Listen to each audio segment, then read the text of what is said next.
no necesita mayor presentación, pero les digo que tiene un PhD de John Hopkins, tiene una maestría de la Universidad Heredia, es médico de la Universidad Mayor de San Marcos y médico renacista, para los que manejen el tema. Doctor Antonio, un gusto volverlo a ver, escuchamos el tema, hemos bajado la segunda ola, ¿en qué parte estamos? Estamos esperando la frontera, cuéntenos, doctor. ¿Qué tal, Oscar? Gracias por la invitación, gracias por compartir con ustedes este espacio y paso de inmediato a hacer la presentación. ¿Me avisan cuando se ve la pantalla? ¿Se ve correctamente?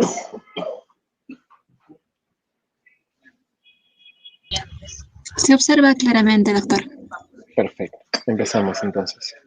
Esta charla tiene 3 bloques, ¿no? Vamos a hablar un poco sobre epidemiología, situación actual de la COVID-19 en regiones de altura, haciendo un especial énfasis en esta primera hipótesis que se planteó en la primera ola, ¿no? Si existía o no existía asociación entre altura y COVID-19. Para eso hemos armado la presentación en 3 bloques. En una primera parte, revisar un poco la situación actual, que es lo que planteaba correctamente Oscar, ¿no? ¿En qué fase estamos ahorita? El estado de la vacunación en el Perú y hablar un poco sobre las actualizaciones que hemos planteado sobre la epidemiología y prevención de la COVID-19. Sobre la situación actual de la pandemia hay que decir varias cosas, ¿no? Y ahí hay que partir de la premisa de que hay mucha información conocida y mucha información por conocer.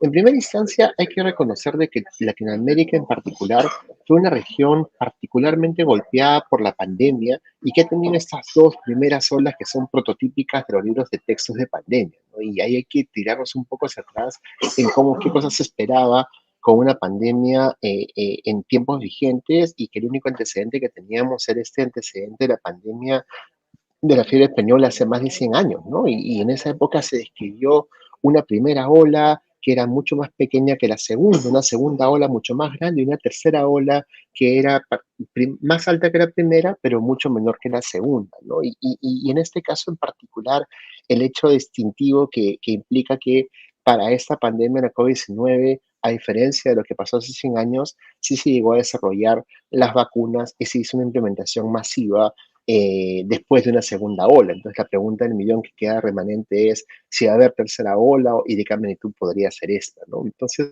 una primera cosa que hay que reconocer es que a la fecha, a nivel Latinoamérica, luego de esta segunda ola que ha sido devastadora, pues no hay ni un solo país que haya reportado una tercera ola de magnitudes importantes. Y eso tiene una explicación detrás.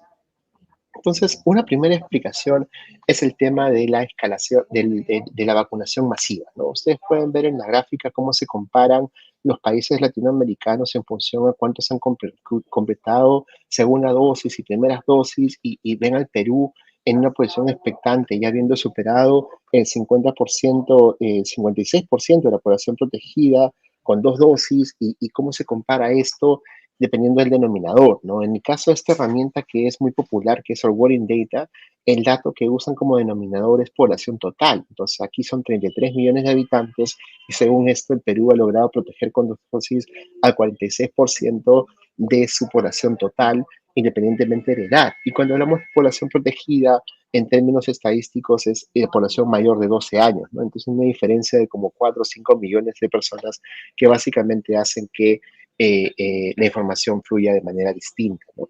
Y no solo eso, sino que es importante tomar en consideración que los demás países, ya en general, todos han pasado el 50% de la dosis, por segundas dosis, y que muchos de ellos ya han superado incluso el 70%. ¿No? Y estos países como Chile y Uruguay tienen más del 75% de su población total vacunada y superan ya el 80% de población cubierta por población objetivo con segunda dosis. Y eso implica en particular que se ha ejercido una presión importante sobre la transmisión y cómo esta se transmite, cómo esta ha tenido un impacto importantísimo en esta prevención de una posible tercera ola.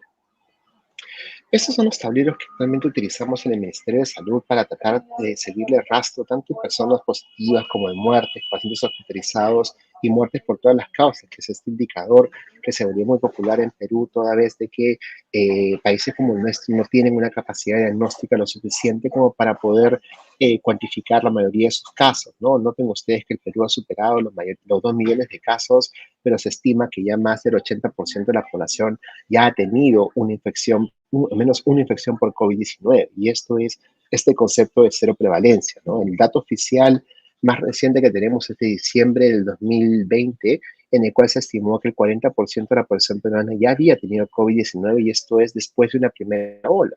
Habiendo tenido una segunda ola mucho mayor que la primera, es esperable que esta cero prevalencia sea mayor del 80%. A eso agregan de que más del 54-55% de la población mayor de 12 años ya tiene 2 dosis de la vacuna, y eso explicaría cómo se ha podido, al acelerar este proceso de vacunación, mitigar, que es prevenir muertes, y controlar una tercera ola hasta reducirla a qué, a lo que se prevé va a ser una tercera ola, pero de no vacunados, ¿no? O a aquellas personas que se movilizan demasiado o que se exponen descuidándose del mecanismo de prevención primario, que es el uso de la doble mascarilla o la KN95.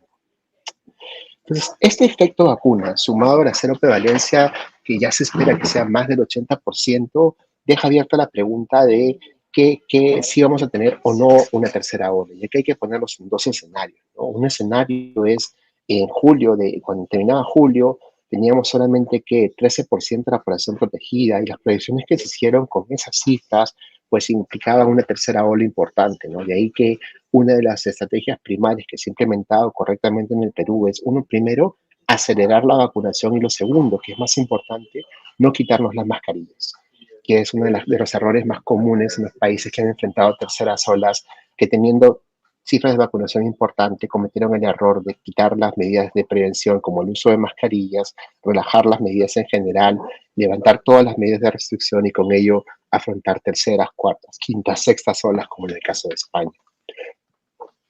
Esto es la figura regional, ¿no? Ustedes pueden notar que ninguna de estas gráficas correspondiente a las 25 regiones del Perú tiene un incremento o una posible tercera ola.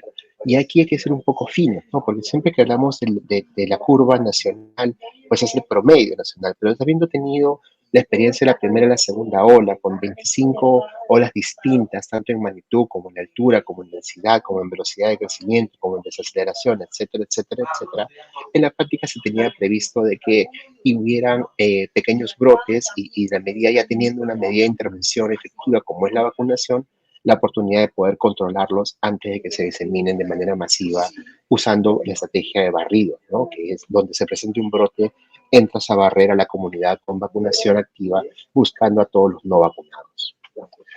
Y esta es una figura un poco que nos da el panorama completo, ¿no? Ustedes pueden ver aquí una primera ola que se logró controlar gracias a las restricciones de movilidad, y cuando se relajaron estas, una especie de segundo pico de esa primera ola, y este momento extraño en el cual tuvimos que afrontar una primera ola de COVID-19 en plena ignorancia de cómo se transmitía la enfermedad.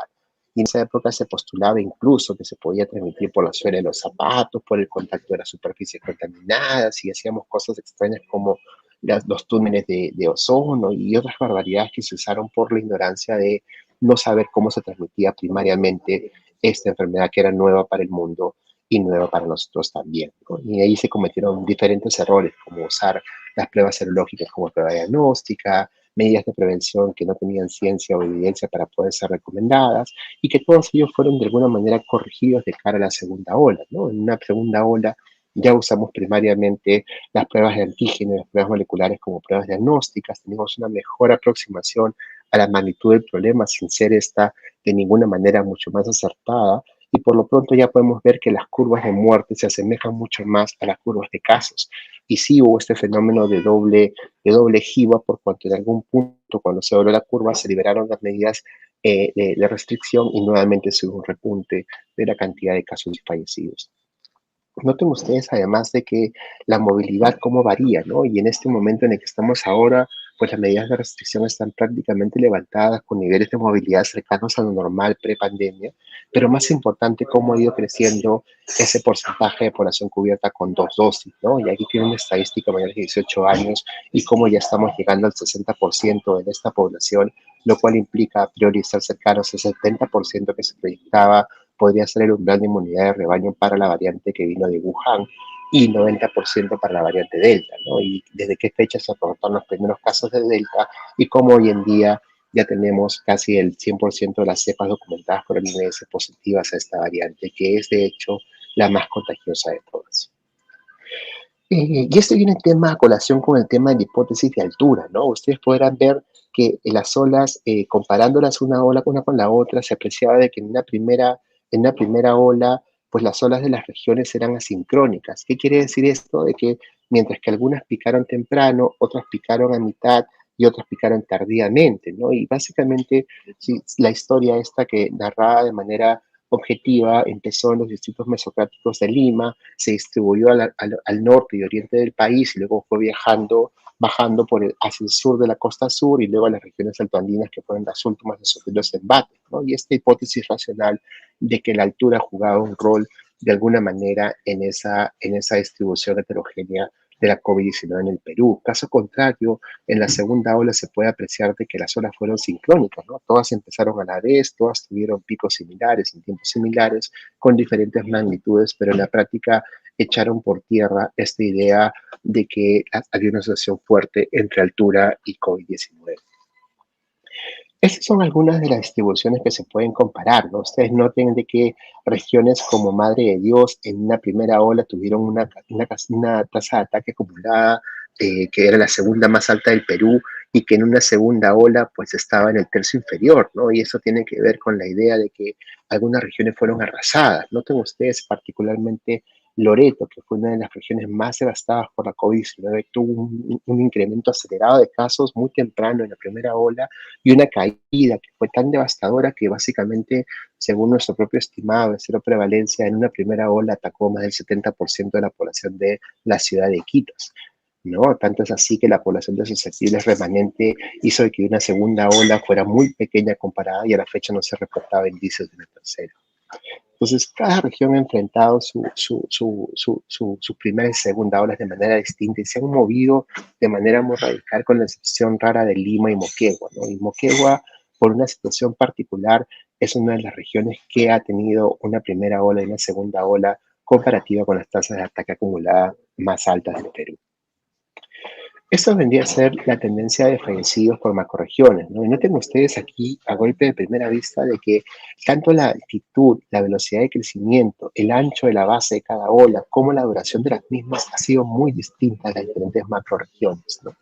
Noten ustedes en particular de que hay regiones como el Oriente que de manera general tuvieron primeras olas mucho más altas que la segunda, regiones como el norte del país que tuvo una segunda ola mucho más delgada y mucho más alta que la primera, mientras que una primera con una base mucho más ancha, una región centro que tuvo una distribución bimodal en su segunda ola, con olas muy similares entre la primera y la segunda, y en el caso del sur del país, una primera ola que fue muy violenta, muy alta, comparada con una segunda ola de una base muy ancha y con una distribución bimodal, ¿no? Y esto implica también a la vez el comportamiento de las sociedades con respecto a las medidas de restricción y el uso de las mascarillas en general, y sobre todo la tendencia o cómo ha cambiado la tendencia de la segunda ola en términos que en todas las 5 macrorregiones se aprecia una caída abrupta gracias al crecimiento de las tasas de vacunación.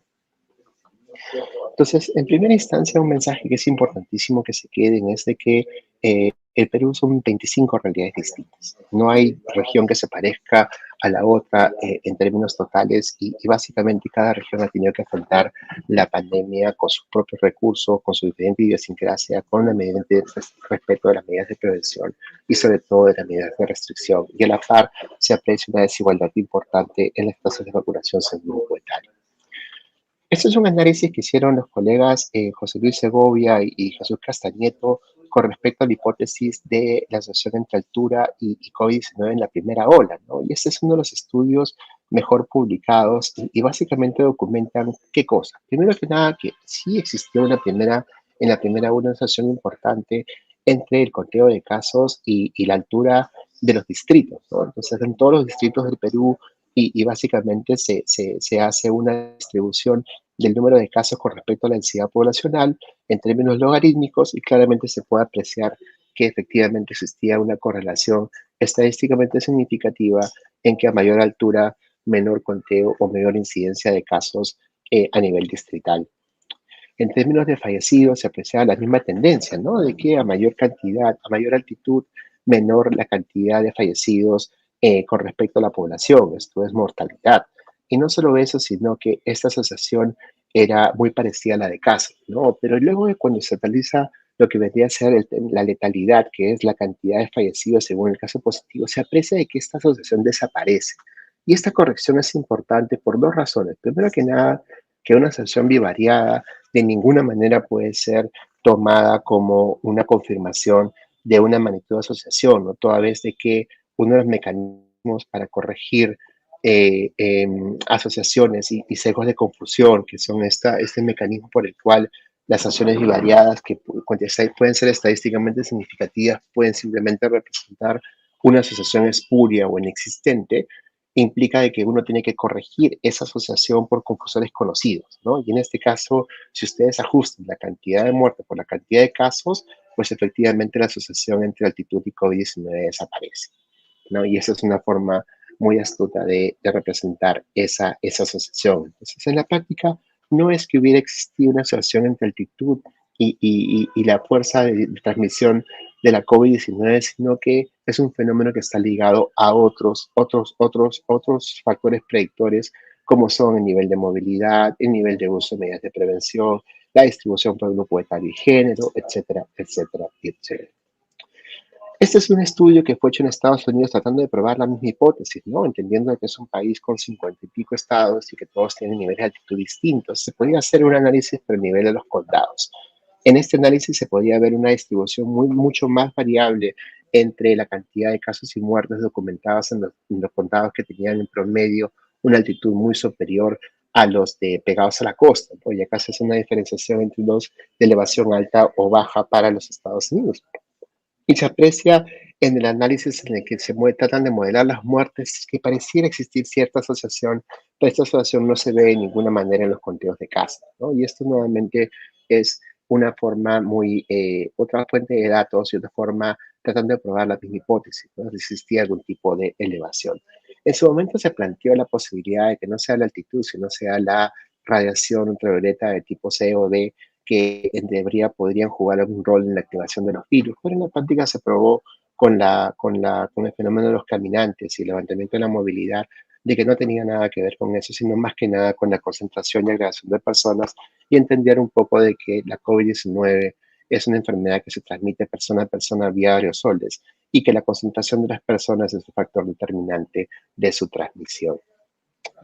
Entre los mecanismos propuestos en su momento como asociados a la altura, pues se prevé los que estaban ligados a la transmisión, ¿no? Los factores asociados al huésped, en este caso la adherencia a las medidas de prevención, la ruralidad, la densidad poblacional, el uso de equipos de protección personal tipo mascarillas. Por el lado de los factores ambientales, la humedad, la temperatura, la concentración de las rayos ultravioleta asociados a la altitud. A nivel de la infección propiamente dicha, la expresión de determinados factores como es la concentración de el receptor de la enzima convertidora de angiotensina tipo 2 o los TMPRSS2, que son básicamente variantes genéticas y que hoy en día se han puesto en boga porque se ha podido aislar algún tipo de perfil genético que predispone a las personas a manifestar las formas severas de la enfermedad. En el caso de los virus, los factores asociados al virus, la carga viral y lo que debería ser el tipo de variante que infecta a la persona. Y en el caso de la patogénesis, todos los factores que están asociados al huésped, llámese la edad, el sexo, la raza, las comorbilidades, el consumo de vitamina D, el nivel de polución, si están obesos o practican actividad física, la respuesta inmunoinflamatoria, la adaptación a la hipoxia, etcétera, etcétera, etcétera. Y por último, los factores asociados a la cobertura en salud, como es la capacidad de respuesta del sistema o lo que debería ser la experticia de los profesionales de salud manejando pacientes con COVID-19. Pues todos estos factores vendrían a ser factores confusores de la asociación entre altitud y COVID-19 y en la medida que se van ajustando los mismos, pues se va discriminando de que algunos que otros son factores determinantes próximos mucho más fuertes de la transmisión y de los mecanismos de manifestación de la enfermedad. Pero evidentemente uno de los factores que son game changer que ya habíamos previsto que podía cambiar completamente la epidemiología de la COVID-19 en el Perú es la dominancia de la variante Delta, ya que hay que entender un poco la historia del conocimiento, ¿no? Cuando se planteó en un inicio la introducción de la variante Delta, no se sabía qué tan rápido podía subir. Según experiencia de otros países, les bastaba 2 meses a la variante Delta convertirse en la variante predominante. Y tal vez así ha sido el caso del Perú. Y de repente, por las dificultades del sistema de detectarlo, no se aprecia esta asociación y se puede decir de que al Perú le tomó a la variante Delta pasar de 0 a 50% un promedio de 12 semanas, ¿no? Que es básicamente 4 meses. ¿No? Pero en la actualidad ya sabemos que la variante Delta representa más del 90% de las cepas circulantes en el Perú, con este sistema de vigilancia que tiene sus limitaciones por cuanto el muestro o tamaño de muestra podría ser insuficiente, pero visto en línea de tiempo se puede documentar o fue lo suficientemente sensible para cuantificar el predominio de esta variante con respecto a las demás. Hipótesis como que se plantearon en su momento de que la variante peruana, la variante lambda, podía representar una barrera para el predominio se echaron por tierra por cuanto la variante delta, al tener la mayor transmisibilidad comparada con las demás, era evidente que le iba a tomar solo tiempo convertirse en la especie predominante. A nivel regional se puede apreciar la distribución es heterogénea, ¿no? Pero esto básicamente es un tema más de cómo se disemina o cuáles son las vías de comunicación entre regiones o el tráfico de personas de un lugar a otro.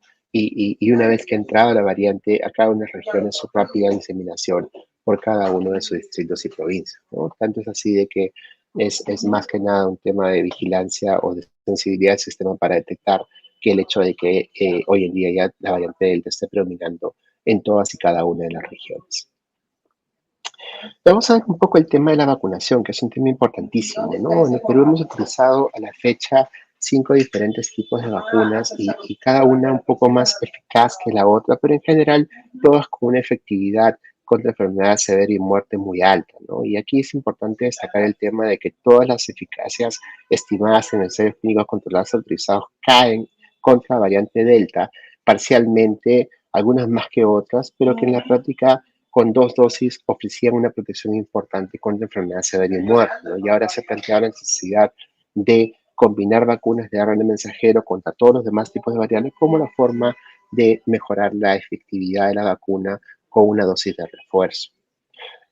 A la fecha tenemos más del 56% con primera dosis con respecto a la población general, pero si tomamos en cuenta la población objetivo, población mayor de 12 años, con primera dosis ya tenemos que más del 70% de la población vacunada y más del 55% de la población objetivo. Y acá es importantísimo sincerar un poco las cifras desde un inicio, de ahí que el indicador que se ha venido utilizando es el correcto, ¿no? Que es población protegida, es decir, población que completa las 2 dosis de la vacuna por cuanto solo completando las 2 dosis estás protegido contra enfermedad severa y muerte. Y con una dosis de refuerzo adicional, pues ahí se me confiere una mayor protección contra infección y manifestación de síntomas. La variabilidad con respecto a grupos etarios es importante tomarla en consideración el diagnóstico de 2 fenómenos, ¿no? La brecha de primera dosis, la brecha de segunda dosis y lo que vendría a ser la cobertura que varía dependiendo de la región, dependiendo del grupo etario y también del género. Entonces es importante tomar en consideración que a nivel nacional, con lo que respecta a la población de 50 años o más, que es la población que estaba en mucho mayor riesgo de morir, ya tenemos con cobertura 2 con más de dosis, a más del 78% de la población.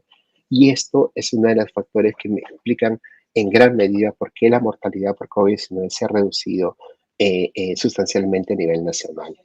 A nivel de mayores de 12 años tenemos una cobertura superior al 55% y estamos tratando de cerrar dosis en todos los grupos etarios, tratando de cerrar brechas a nivel regional por grupos etarios y sobre todo empezando a vacunar a lo que vendría a ser la población de 12 a 17 años.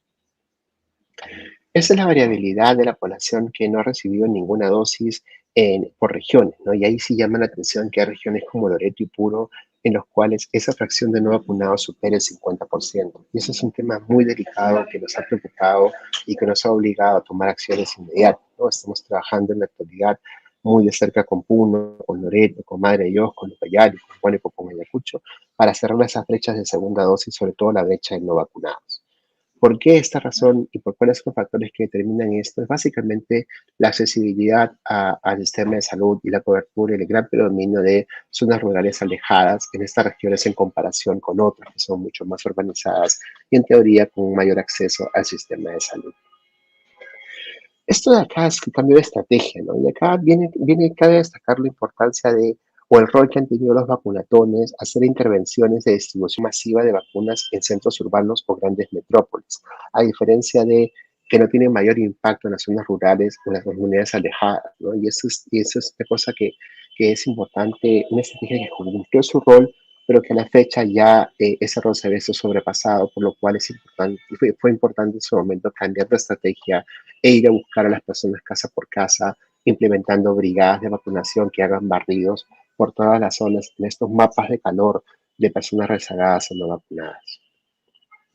Una cosa que vale la pena destacar es el fenómeno de la mala comunicación, ¿no? Y la mala información que implicó tener respuestas importantísimas, ¿no? La introducción de Sinopharm de grandes volúmenes en el Perú fue importante. ¿Por qué razón? Porque existía una gran resistencia y una campaña de mala información muy proactiva por parte de líderes de opinión que tuvo un impacto y que amenazaba con dañar por completo la campaña de vacunación, poniendo en riesgo la vida de miles de personas, ¿no? En su momento tuvimos un estimado y decidimos luchar por introducir Sinopharm en Lima, entendiendo de que era el escenario mucho más difícil y que si se cumplía introducir Sinopharm en Lima, a partir de ello, extrapolar a todas las regiones del Perú iba a ser mucho más fácil.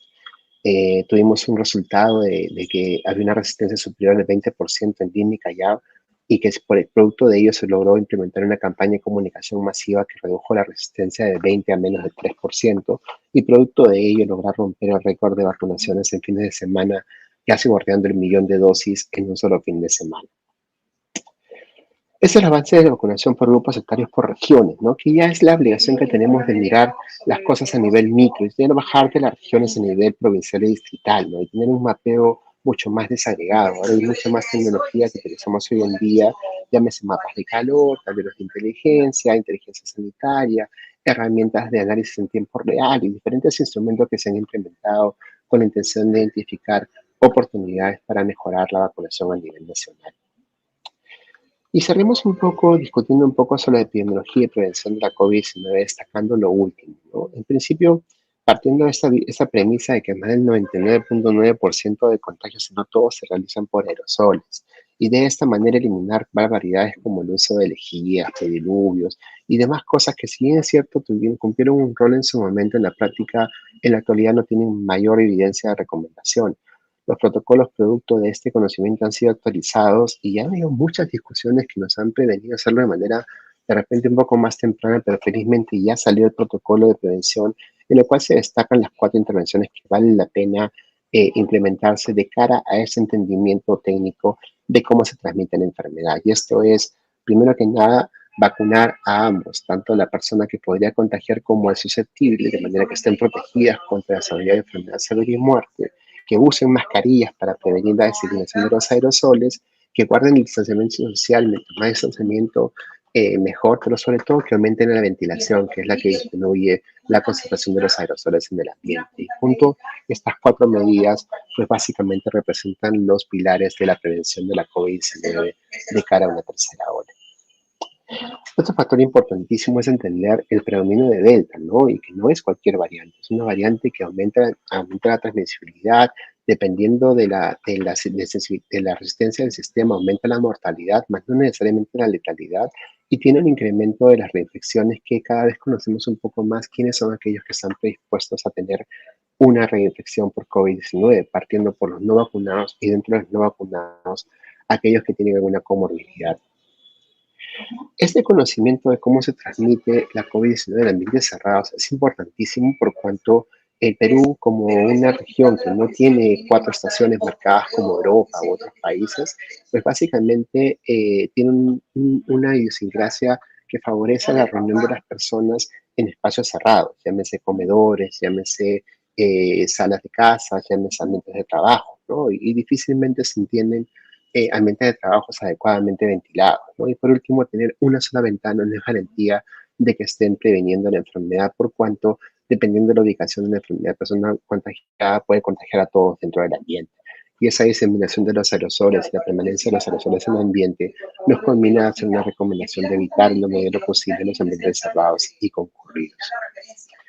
Hay ambientes cerrados como son los taxis o transporte público que tienen una dinámica de transmisión distinta, ¿no? En la cual la función del riesgo está en función del uso de mascarillas, tiempo de ventilación, Y como pueden ver en las gráficas, y dependiendo de dónde está ubicada la persona que está infectada y cómo está configurada o apertura de las ventanas, pues la diseminación se puede favorecer o controlar el riesgo de COVID en un ambiente en el cual no se puede mantener el distanciamiento propiamente dicho. Y esto implica mejorar la ventilación en las 4 ventanas para que el flujo sea laminar de preferencia y sobre todo que ambos usen mascarillas para prevenir la diseminación de aerosoles.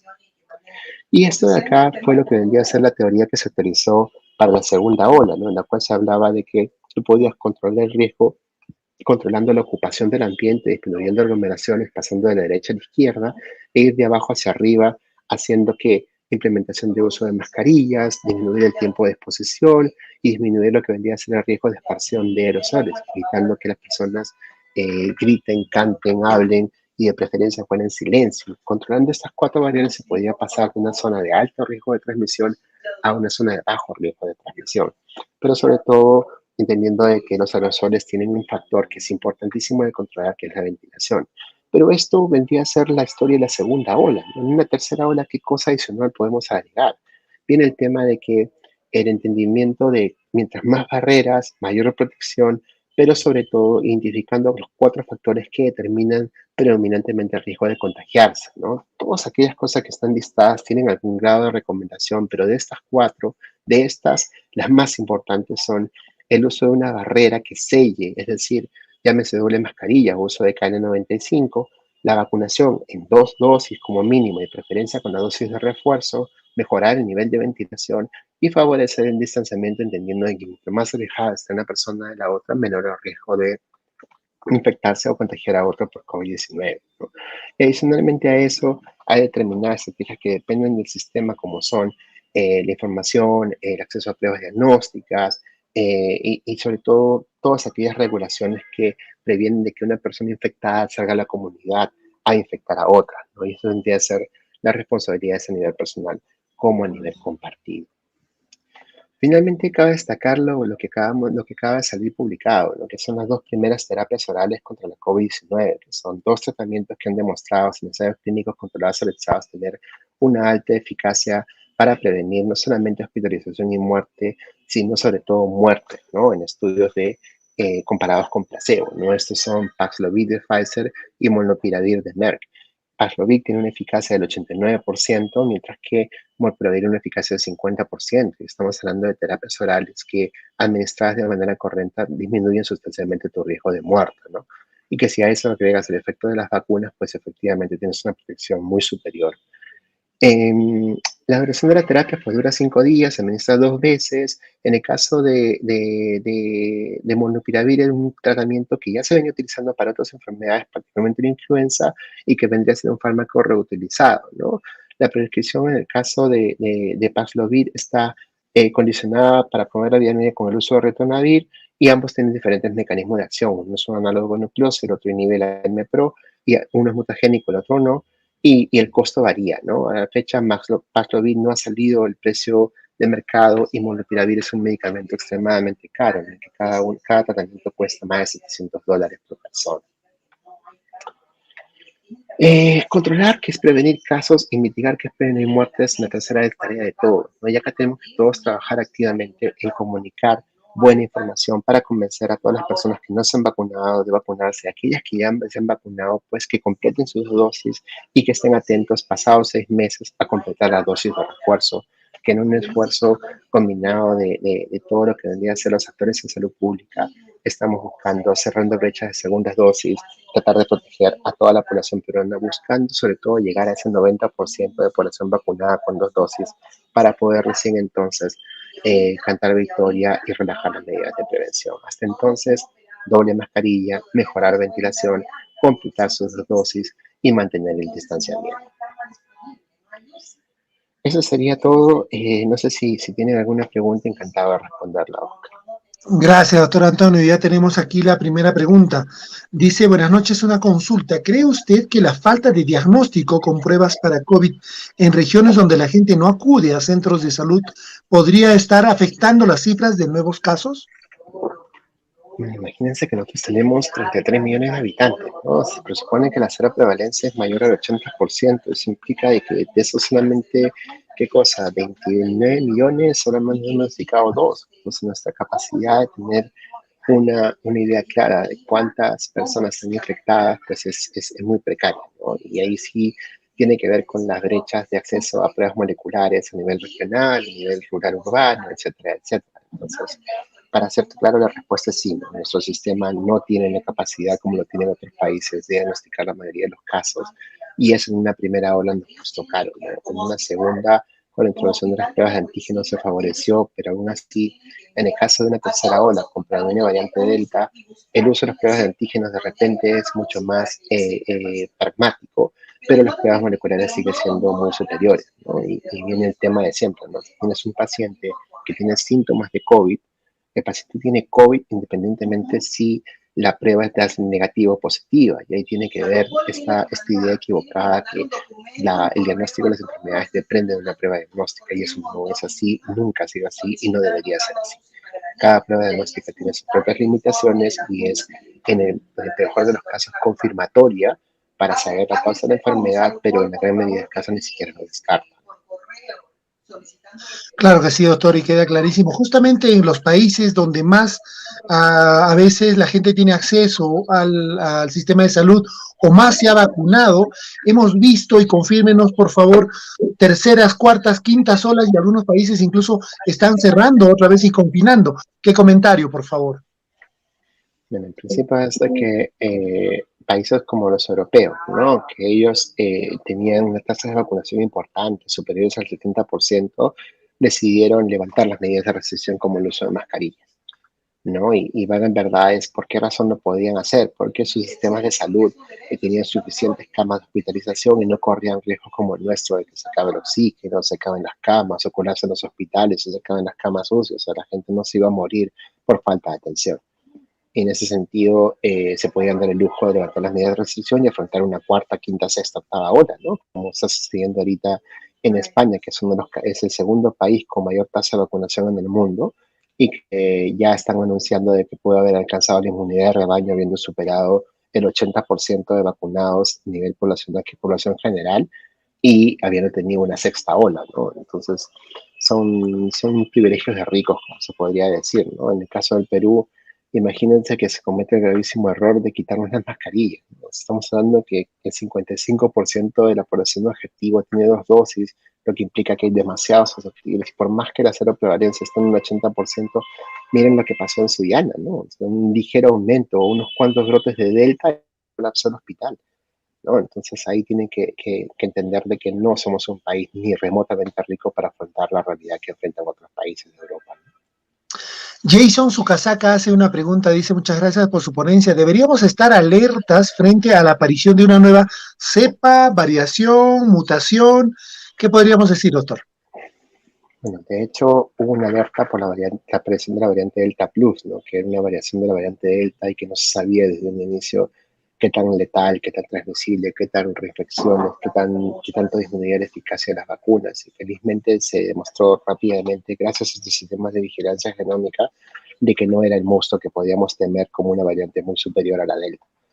Siguen siendo 4 variantes de preocupación, y mientras no hay una quinta o una sexta, pues estamos preparados para afrontarlo, ¿no? Pero nadie nos puede decir que ahorita surge una quinta variable que sea mucho más mortal, mucho más transmisible o mucho más, menos, que quite mucho más eficacia las vacunas, que podría suceder de la noche, de un momento a otro, ¿no? Y eso nos obligaría felizmente, con el desarrollo de nuevas vacunas, con el desarrollo de nuevos elementos orales, estar mejor preparados. Pero como he podido ver, el acceso a las vacunas pues tiene una brecha importantísima entre países ricos y pobres.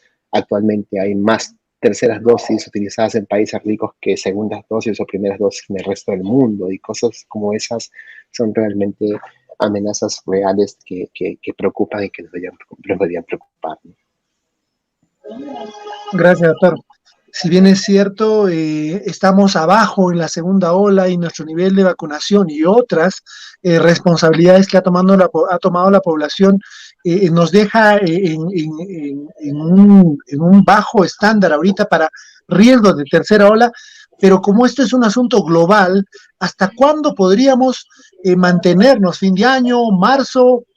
o esperar lo que pase alrededor en los otros países para poder, entre comillas, cantar victoria? Como país hemos hecho lo correcto, ¿no? Que es acelerar la vacunación.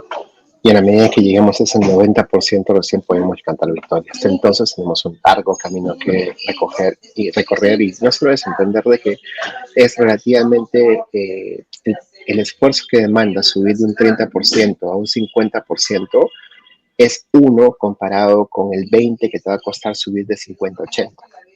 No, no es lo mismo, no es lineal, es una distribución casi logarítmica, ¿no? Te cuesta 20 veces más aumentar un punto por encima de ese 50% que aumentar un punto por encima de 10%.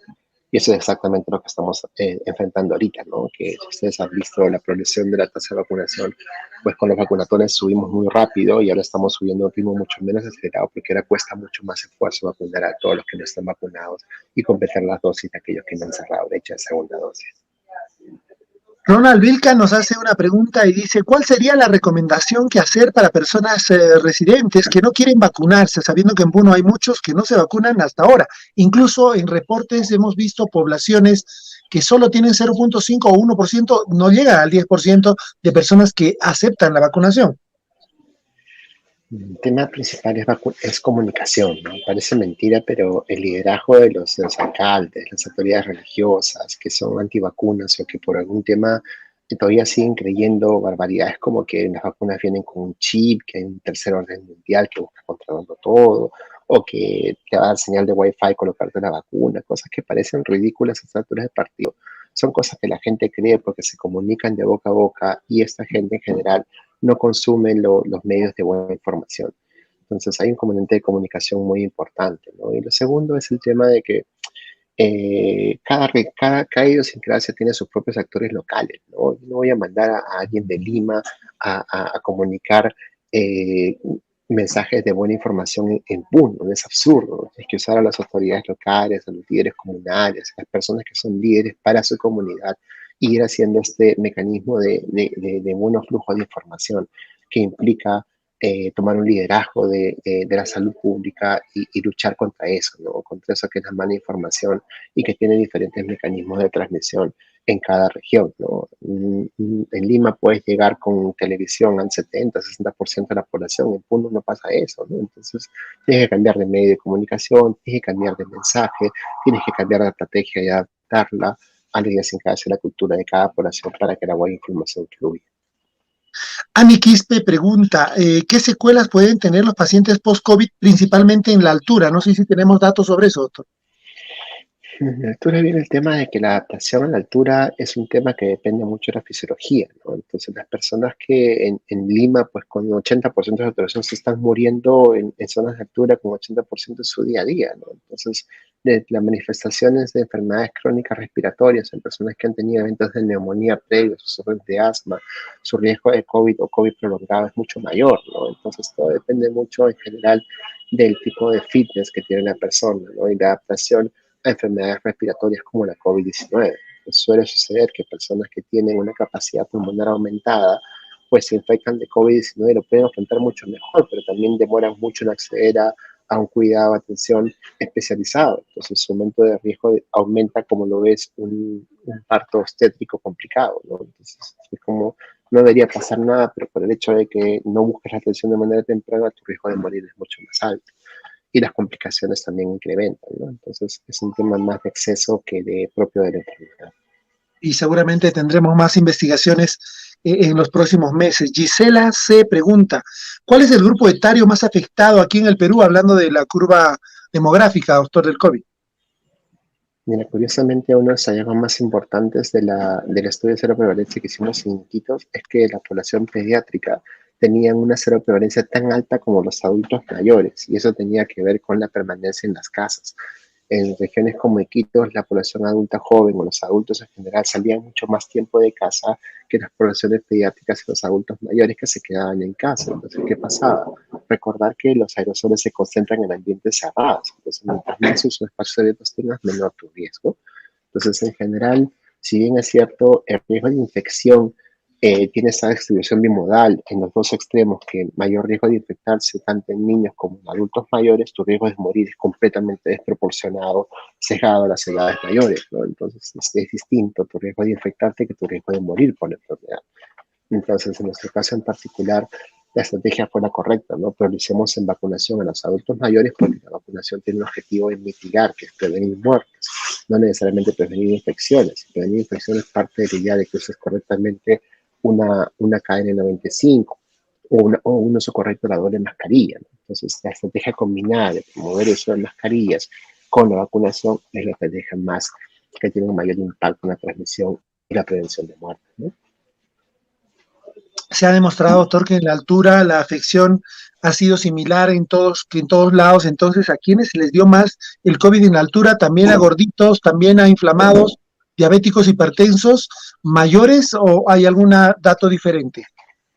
Excelente pregunta. Primero, desterrar la idea de que esto es altura. No, no se asocia a altura. Se asocia más a factores ambientales como es la aglomeración, la pobre ventilación, el pobre uso de mascarillas y el tema del distanciamiento. Cuando se rompen esas cuatro cosas y tienes gente que se aglomera, que no guarda distanciamiento, que no está vacunada o que no usa mascarillas, pues tu riesgo se dispara, ¿no? Entonces, el tema demográfico es importante porque la distribución de obesidad es muy variable en el Perú. En zonas de altura no hay tantos obesos como en la costa, ¿no? Entonces, en principio, el factor obesidad no era un problema en el tema en regiones de altura, como sí lo eran las afecciones respiratorias.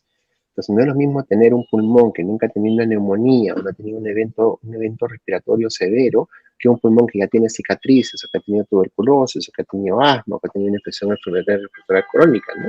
Y una de las cosas que curiosamente afecta mucho a las poblaciones en la altura es la exposición a quema de combustibles orgánicos, ¿no? Toda esa gente que por X razones cocinaba con leña, por ejemplo, que tenía unos pulmones completamente destruidos por exposición a niveles muy altos de humo y productos combustibles, ¿no? En comparación con gente de la costa que no cocinan con leña. Entonces los riesgos son distintos, ¿no? Y el riesgo de exposición a enfermedad, a presentar enfermedades severas de tipo respiratorias varía mucho dependiendo del nivel de daño que puedas tener a nivel pulmonar, ¿no? Los que fumaban, los que tienen exposición a combustibles tóxicos, su riesgo es distinto comparado con los que no fuman o no tienen ese tipo de exposición. Lo mismo que con la obesidad, que es el factor de restricción de capacidad pulmonar más importante. Tienes una panza grande, lo que implica que tu capacidad pulmonar disminuye. Entonces, si te enfrentas con COVID, pues tu riesgo de morir es mucho más alto, ¿no? Claro, doctor, gracias. Para terminar, hemos visto muchos, incluso colegas con doble vacunación, que al verse de repente cargados de la carga viral del hospital, del consultorio, han sido afectados, incluso fallecidos, algunos esperando la tercera dosis, y esto de la tercera dosis va a ser permanente cada 6 meses. ¿Cómo está la propuesta, doctor?